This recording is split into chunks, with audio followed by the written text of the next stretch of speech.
Vamos a ver tres partidos políticos y sus condiciones sociales. El PRI, fundado por Plutarco Elías Calles, como Partido Nacional Revolucionario, PNR, en 1928. Esto para que los personajes que quedaban de la Revolución Mexicana ayudaran a dar solución después de la muerte de Álvaro Obregón, quien fue asesinado a manos de un fanático religioso tras haber sido reelegido como presidente de México. Esta muerte causó gran alboroto en el país, ya que este personaje emblemático había logrado hacerse de popularidad en varios sectores de la población mexicana. Calles interpuso una idea en la mente de los mexicanos, donde dijo que cualquiera podría involucrarse en los puestos políticos de acuerdo a sus méritos, a lo cual vemos al día de hoy que no es cierto, ya que el sistema que manejamos hoy en día es autoritario, aunque se diga que es democrático. El primer presidente que llegó al poder fue Pascual Ortiz Rubio. Cuando él salió, siguió Lázaro Cárdenas, quien se rebeló contra Calles y refundó el partido político ahora llamado Partido de la Revolución Mexicana. Este nuevo partido, con una nueva visión que era el de la justicia social, integrado por varios sectores como el campesino y el obrero, crearon también el sector popular y le añadieron un sector militar para que también los militares tuvieran la oportunidad de participar en asuntos políticos. Y de aquí nace el Partido de la Revolución Mexicana y crearon lo que ahora ya se llama Partido Revolucionario Institucional, PRI, el cual se da en términos incongruentes, ya que se habla de ser institucional y al mismo tiempo revolucionario. Otro punto es que después de que se dieron cuenta de que no podían tener a militares en el poder, decidieron quitarlos y que solo ocuparan su función en pro del país. A pesar de eso, hubo 4 presidentes que tuvieron un rango militar de generales, y de alguna extraña manera, durante este periodo fue cuando mayor dominio tuvo el PRI. Con Gustavo Díaz Ordaz aparece Carlos Madrazo, que es de la izquierda. Él trata de darle la vuelta al partido, tratando de dar libertad a personas que se integraran a este, pero esto no fue del agrado de los que estaban participando, así que lo despidieron. Desafortunadamente, él murió en un accidente de avión poco después, el cual se cree que es un crimen de Estado sin comprobar. En 1968, Díaz Ordaz tuvo un conflicto. Estaban a poco tiempo de empezar las Olimpiadas de México. Empezaron varias protestas estudiantiles. Cuando ya el gobierno no pudo sobrellevar las marchas que los jóvenes hacían en medio de una protesta, francotiradores mandados por el gobierno abrieron fuego a las personas que estaban participando en esta manifestación. Lamentablemente hubo miles de muertos, aunque el gobierno solo aceptó la muerte de 20 personas. Se dice que por este movimiento se disparó la diversidad sexual y se impulsó el feminismo. Lo que sí es seguro es que hay un antes y un después para lo que son las protestas el día de hoy en México, ya que se pide más respeto a la libertad de expresión, pese a que después de esta protesta pasaron 3 años para que la gente volviera a salir a protestar. Pasó algo llamado el halconazo, que también tuvo muchas represalias en contra de los participantes, siendo silenciados con elementos del ejército. Durante el informe de gobierno de 1969, Díaz Ordaz afirmó: "Asumo íntegramente la responsabilidad personal, ética, social, jurídica, política e histórica por las decisiones del gobierno en relación a los sucesos del año pasado". En 1970, durante una entrevista, aseguró estar totalmente tranquilo con su conciencia y consigo mismo, y dijo no temer al juicio de sus contemporáneos. Esto fue una especie de prueba de fuego del sistema político mexicano, en el que el PRI había salido victorioso por tantas represalias, pero había costado sangre y había muchos muertos. El partido ya tenía fama de represor y el presidente le urgía desahogar lo que en ese momento le estaba molestando, que eran las protestas estudiantiles. Por esa razón, dejó que algunos jóvenes tuvieran participación en el partido, pero aún con mano dura en su gobierno. Llega Luis Echeverría en el 76 y con él se vio la estafa a México llamada La Colina del Perro, en la que este personaje endeudó al país por querer explotar los yacimientos de petróleo de manera poco estudiada, por lo que ni siquiera los inversionistas querían invertir en el país, lo cual causó la quiebra del peso mexicano, llevándolo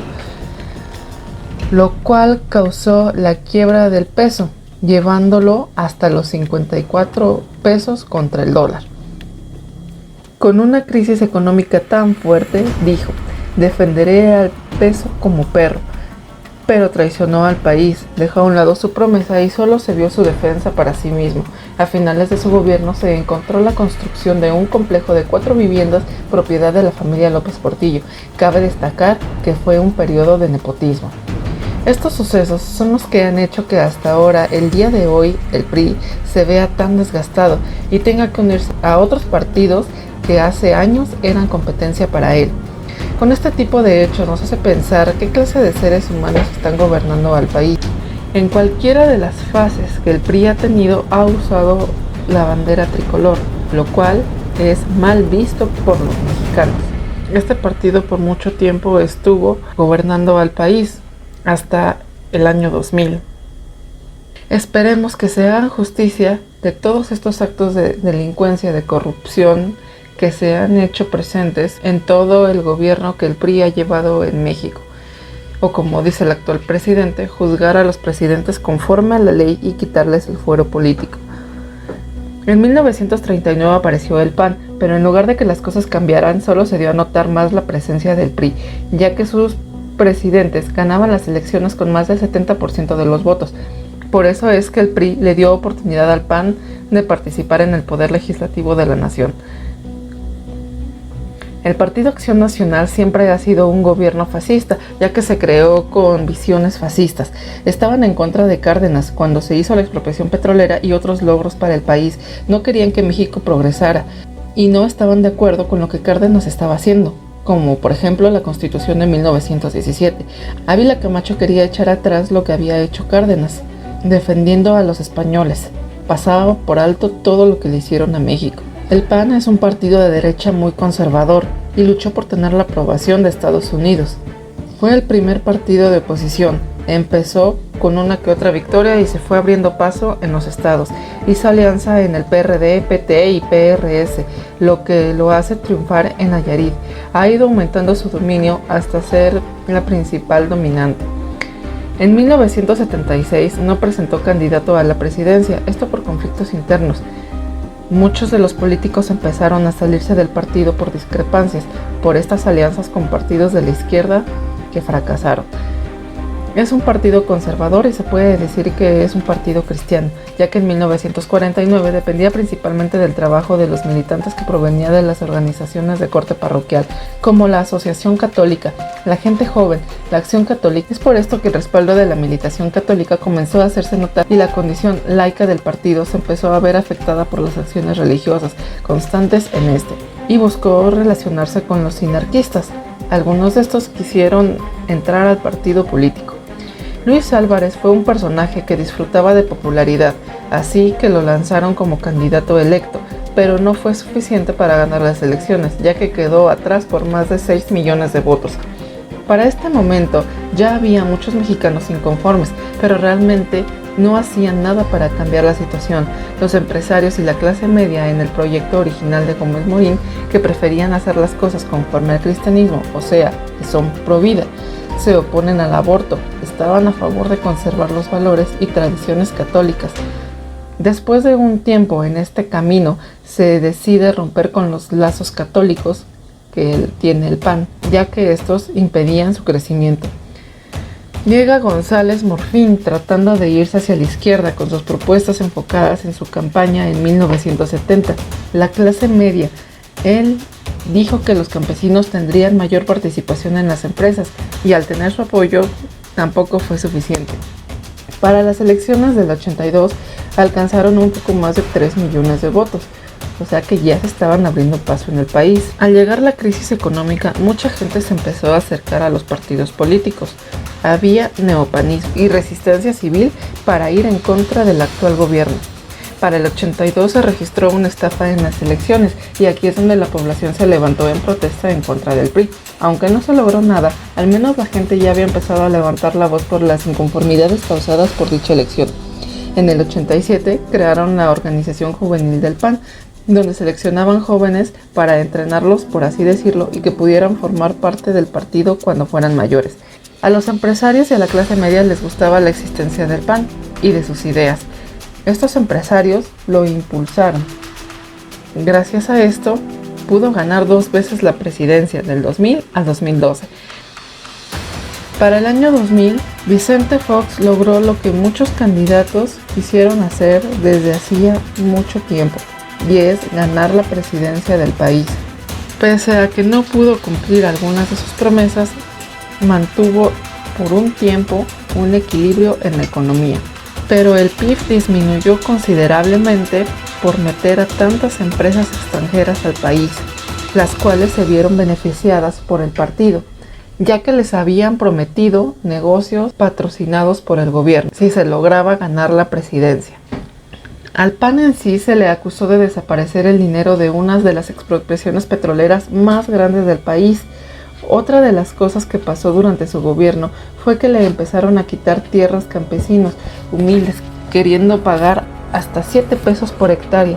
Esto para construir el aeropuerto de Texcoco, por lo cual se hicieron manifestaciones.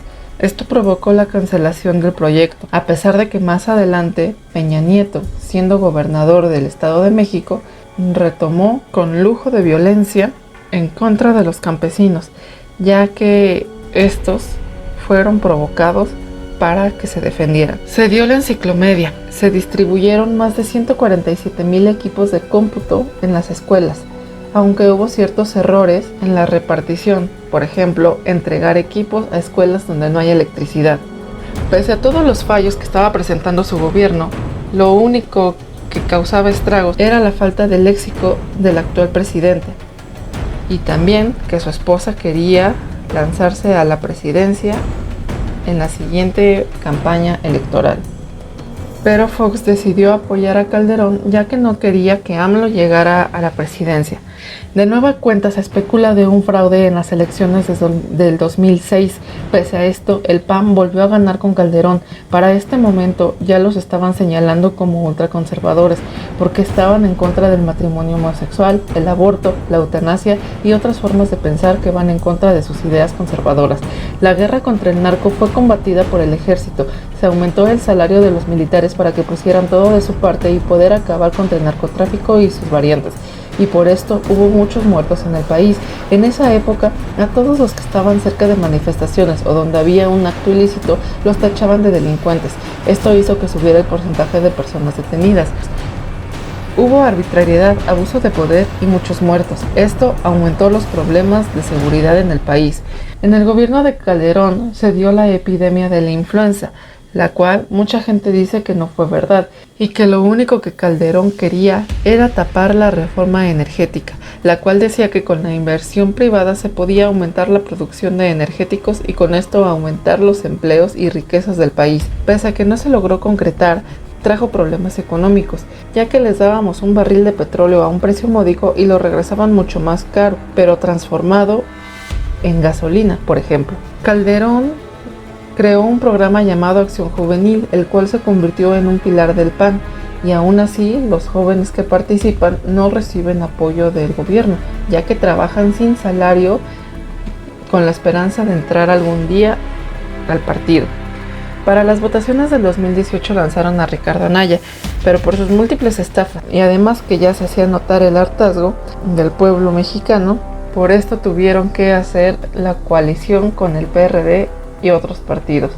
Por otro lado está Morena, Movimiento Regeneración Nacional, un partido de la izquierda que empezó como un movimiento político y social que Obrador lanzó en campaña electoral del 2012. Más tarde, en el 2014, el IFE lo declaró partido político. Obrador logró hacer una coalición con el PT y PES, llamados Juntos Haremos Historia, donde AMLO fue candidato presidencial del 2018. Esto dio como resultado el triunfo de las elecciones en la mayoría del país, incluyendo la presidencia. El pueblo, ya cansado tanto del PRI como del PAN, quisieron probar una nueva forma de gobierno. Para desgracia de los que creímos que sí iba a ser un cambio radical, muchas personas que se salieron del PRI entraron a Morena. Y no solo eso, a pesar de la posición del partido, personas tanto de la izquierda como de la derecha pudieron adentrarse a este partido. AMLO ya había participado en las elecciones presidenciales 2 veces, en las cuales fracasó. Hubo mucha gente protestando. el recuento de votos para asegurarse de que no se tratara de otro fraude electoral, pero como es siempre, el caso quedó impune. Nadie tuvo los medios para comprobar la derrota. A pesar de que sus contrincantes intentaron detenerlo, AMLO siguió haciendo campaña por todo el país para dotarse de popularidad y llegada la hora, sus esfuerzos rindieron fruto. Arrasó con la mayoría de los votos. Ahora tiene al país dividido en opiniones, ya que algunas personas lo apoyan y lo defienden. Esto en parte por los programas sociales que ha implementado. La ayuda que el gobierno brinda y la nueva visión se hicieron notar de inmediato. Estas personas llamadas AMLovers defienden su postura política. Por otro lado, los llamados haters, que no están de acuerdo con su manera de gobernar, a pesar de que hasta ahora se ha visto un cambio positivo en las estadísticas del país. Desafortunadamente, una de las batallas que se ha peleado en México durante años es con el narcotráfico, el cual está ganando terreno junto con los ahora llamados feminicidios. Una de las desventajas de no combatir correctamente la corrupción es que ha aumentado los niveles de inseguridad y los números de personas muertas o desaparecidas, lo que ha ocasionado muchas protestas en las cuales en su mayoría son mujeres, en las cuales se hacen destrozos en la vía pública, siendo estas en su mayoría mujeres, argumentando la falta de seguridad hacia ellas. Este gobierno vino a hacer muchos cambios en cuanto a la forma de pensar políticamente hablando. Al ser un partido de izquierda, acepta la variedad de género, como los matrimonios homosexuales, hace inclusión a los indígenas, ya que parecía que se habían quedado olvidados por los gobiernos anteriores. A esto se le denominó la Cuarta Transformación. Aunque mucha gente tiene discrepancias para llamarlo de esta forma, sería más bien el PRI remasterizado, ya que se ve con los mismos personajes e inclusive con la corrupción de la que el pueblo creyó haber escapado.